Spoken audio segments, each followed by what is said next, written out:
OK，美以这对父子局啊，搁中东那是疯狂的造孽啊，硬生生的把这块地界整成那个特大号的决赛圈啊。可你瞧瞧，这还没等伊朗彻底破防呢，亚太这边的小日子反而先挨了一记闷棍啊，直接遇上了物理和灵魂上的双重暴击。现在的日本那立场简直坐如针毡啊，正搁这儿受着肉体和精神的双重折磨呢。想当初呢，董王第一次当总统那阵啊，安倍四处当和事佬啊，伊朗那边但凡绷不住了，他立刻就屁颠的跑过去安慰哈梅内伊。但是车利首相就没那么聪明喽，西亚那边啊都快打成一锅粥了，一向爱找茬的日本政府愣是学会了沉默，那沉默的声大的都能震死人啊。总结起来就仨字儿：凭什么？为啥是日本憋屈成这样？因为这次美以玩的是不讲武德的防御性战争。事实摆在那儿啊，人家伊朗前一天还在阿曼那儿满腔热情的传着核谈判局呢，结果这两位倒好，直接玩了个父子局下场，不宣而战。这哪是正经打仗啊，这就纯粹属于那种流氓砸场子。这可不是我瞎掰啊，基本呢这就成了全球主流媒体的共识了。那咱就得问了啊，这个世界上除了伊朗，谁怕这种防御型战争？本来世界以为啊东大就要遭殃了，毕竟东大的石油一半都是从西亚运来的。但是呢，东大可是有180天的石油储备，所以呢我们再往东看看。来吧日子，出来走两步，看看这回旋镖扎的疼不疼啊。各位早上中午半夜起的观众朋友们大家好啊，我是五人。在说日本之前呢，咱们先花点时间啊，把1号到3号这惊心动魄的72小时给复盘一下。这可不仅仅是看新闻哦，这是决定了未来10年全球各国国运的转折点。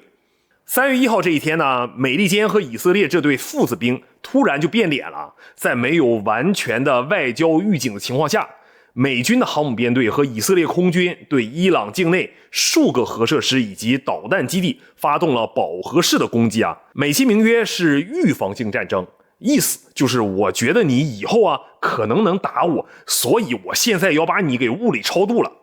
事实证明呢，伊朗压根就没想打。在战争爆发的前一天呢，伊朗还在阿曼的组织下屁颠的准备参加热火朝天的核谈判呢。结果呢，美以就是不讲武德，纯属流氓行径啊。3月2日，面对这种不宣而战的行径，伊朗官方在凌晨悍然宣布全面封锁霍尔木兹海峡，33公里宽的海峡，石油一滴都别想出。这消息一出，全球能源市场直接炸锅了。发出第一声哀嚎的就是全面右翼化的日本。布伦特原油价格在3月2日瞬间飙升接近至84美元一桶啊，创下了2024年7月以来最高水平。现货黄金更是涨幅超过了 2%， 全世界的避险资金都在疯狂的出逃啊。到了3月3日，全世界都意识到了这可不是演习哦。虽然美国宣布要为经过海峡的油轮提供海军护航，油价呢一度回落到了80美元一桶啊，但是恐慌并没有消失，因为大家心里都清楚，在33公里宽的窄路上，面对伊朗的自杀式无人机和岸基导弹，那个所谓的护航在战术上就是个笑话嘛。这时候，一个让很多人都纳闷的问题出现了啊。战火中的中东离日本是千山万水啊，离东大反而稍微近了一点啊。那为什么在这场神仙打架里，第一个躺枪被直接干懵，甚至要当场休克的居然是日本啊？这是因为啊，日本本土几乎没有任何可以开采的油气资源啊，是全球能源对外依存度最高的发达国家，没有之一。它的 92% 的原油都得靠进口啊，而这些进口的原油中有 95% 来自于中东，其中 73% 左右都得经过这个霍尔木兹海峡。这就是日本经济的单一故障点了。霍尔木兹海峡呢，说白了就是全球能源的总闸，现在伊朗把插头给拔了，日本这台精密的机器就得断电休克。虽然原油运不过来啊，改用天然气行不行呢？不行。日本的 81% 的液化天然气也得靠进口，而卡塔尔和阿联酋正是日本主要的气源输出国，货还是要走霍尔木兹海峡的。现在的局面就是擀面杖吹火啊，一点招都没有了。不过呢，日本现在最痛苦的还不是没有油啊，而是它正在遭受一场前所未有的肉体和精神的双重折磨。过去2年，日元持续贬值啊，日本已经花光了外汇储备的大头，根本没有钱在国际市场扫货抢库存了。而国际能源的买卖是用美元结算的，日元越贬值，进口呢就越贵。按照最新的测算呢，石油价格每上涨10美元一桶，日本的原油进口成本就得涨570亿人民币啊！这简直就是致死量的大出血啊！3月3日，日经225指数暴跌了 3%。为什么？因为投资者都看清楚了，东大对日本的2项物资管控正在不断加码。好了，双喜临门啊！外有海峡封锁，内有管制加码，利兹大手死死掐住了日本的命运咽喉啊！要说这日本之所以能成为全世界4大经济体之一啊，核心呢主要靠是高度外向型的制造业体系。说白了就3句话嘛：原料靠进口，生产靠能源，产品就靠出口。现在能源链条一断，整个制造业体系就像多米诺骨牌一样轰然倒塌了。举个例子啊，日本汽车产业是个典型的高能耗产业啊，如果断供1个月，物流运费呢就会翻倍，工厂必须得限产。断供3个月，钢铁、化工、汽车等高耗能产业就进入半停产状态了。看看3月3日的盘面，日本车企诸如丰田、本田，由于能源成本暴涨和汇率贬值呢，单车的利润将被直接吞噬掉啊！一旦封锁持续啊，工厂裁员，失业率往上冲就是时间问题了。另外，半导体制造对电力供应要求几乎变态啊！日本核电站大量停运，风电和光伏的规模太小了。随着天然气储备在3周左右耗尽，日本将面临着大面积拉闸限电。日本的半导体和精密仪器产业在失去了能源之后，不仅要产线停工哦，更面临着高昂的维护成本和不可逆的订单流失。日本的经济模式要建立在全球海运畅通、能源价格稳定、供应链不断这3个前提上。现在这3个前提就全没了，抗风险能力极低的日本直接就算掉了1半的命啊！去年还在叫嚣着台湾有事就是日本有事，把联合国的宪章当个屁的日本政府啊，现在真是火烧眉毛了。日本媒体集体破防了，挺身而出，罕见的集体痛骂美国帝国主义简直不是人啊！读买新闻直接就说懂王就是蔑视国际法。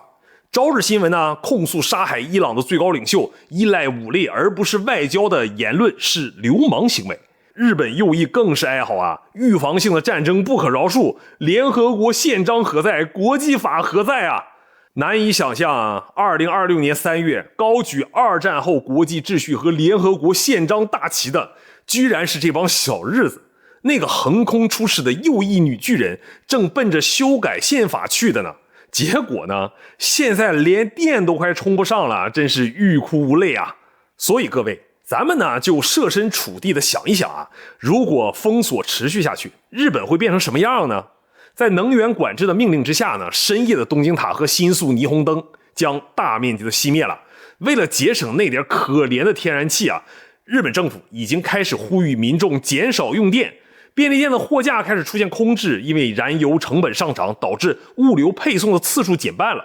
汽油、电力全线涨价，食品、日用品开始疯涨。这种从肉体到精神的双重折磨，让小日的家里根本就没余粮了。外面一断供，当场就要饿毙了。聊到这儿啊，肯定有观众想问：东大也是石油进口大国，我们受到影响了吗？3月3日，上证指数跌了 1.42%。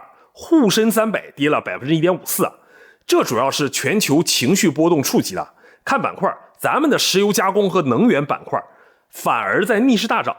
为什么我们不慌呢？因为呢，东大是不仅走海运的，中俄、中亚等陆路管道能源不断的运进来，这是日本这种岛国永远无法企及的战略纵深啊。还有咱们这些年拼命搞风电、光伏和新能源汽车，通过物理手段呢，就消耗了石油的消耗。当日本还在为汽油涨价而发愁时，咱们很多老百姓可能正在家里充着便宜的电，淡定的看着隔壁苦水里泡黄连。这呢就叫做战略韧性。最后呢，咱们对2020年3月和4月经济的走势做一个大胆的预测啊。虽然护航的消息暂时压制了油价，但是封锁不解除，布伦特原油将维持在80美元以上。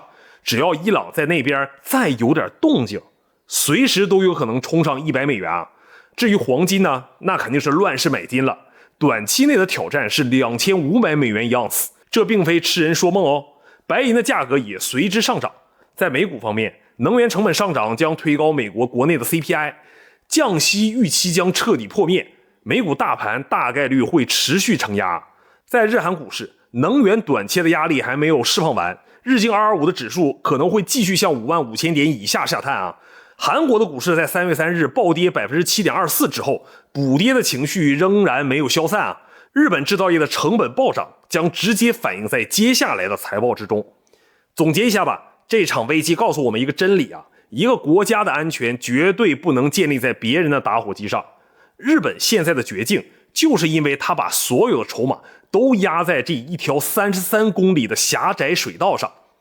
咱们呢，作为东大的资深吃瓜群众，虽然也要忍受着一点通胀，比如说油价还是要涨一些的啊，但是看看隔壁的小日子过得是越来越紧吧，咱们这个心里是不是也多了一份对自己国家能源战略的庆幸呢？